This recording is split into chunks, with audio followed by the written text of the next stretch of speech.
Good afternoon, gentlemen. Please sit down.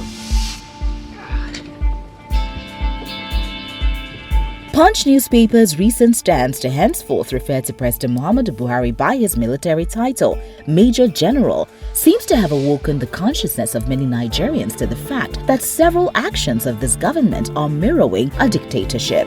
Roots TV's special report Is Abacha Back? Beamed a spotlight to several actions of this administration similar to General Sani Abacha's regime. Here are more indications that the Buhari administration could be regressing to the pre-democracy era.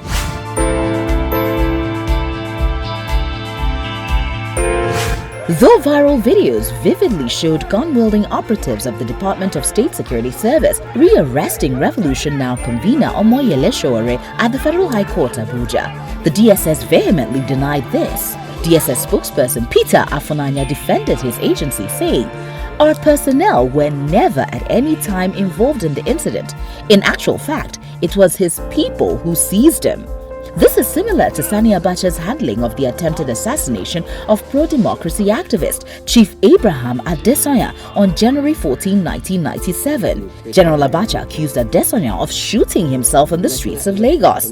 The Abacha regime also gave the same explanation when U.S. Ambassador Walter Carrington's farewell party was hijacked by soldiers on September 18, 1997, accusing the diplomat of orchestrating the attack on himself.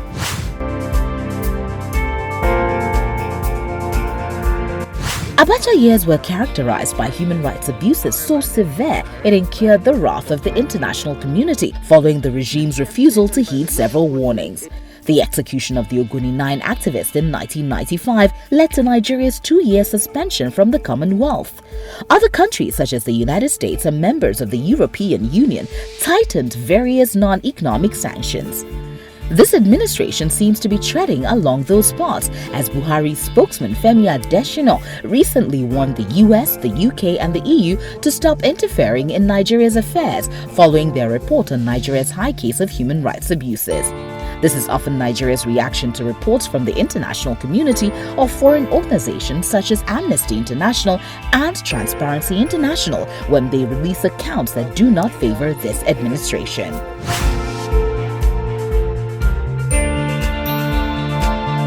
In 2004, Transparency International rated General Sani Abacha as the 4th most corrupt leader in history, having looted between $3 to $5 billion of public funds.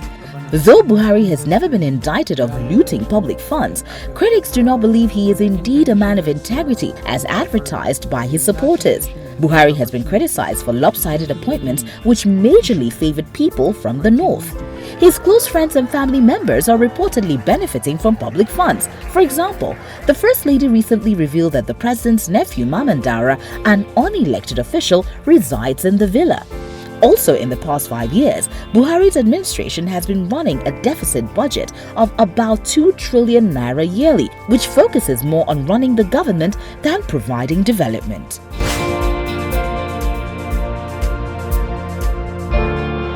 After seizing power in late 1993, General Sani Abacha launched a war against opponents of his military government.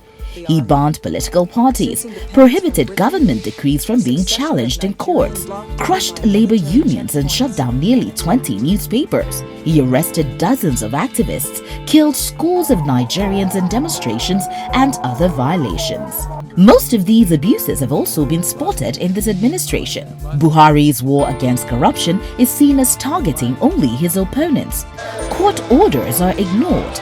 Labor unions are ineffective and agreements with them are not honored by the government. Media houses have been clamped down while journalists are intimidated, arrested and sometimes detained.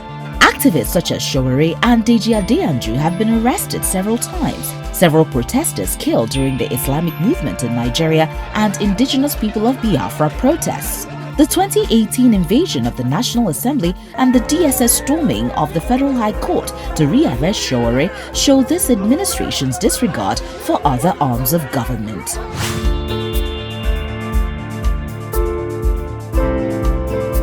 Though Muhammadu Buhari identifies as a reformed Democrat, several of his policies reflect his military pedigree. As the presidency continues to ignore voices of Nigerians opposing to these traits, it runs the risk of an uprising similar to Tunisia, Egypt and Sudan.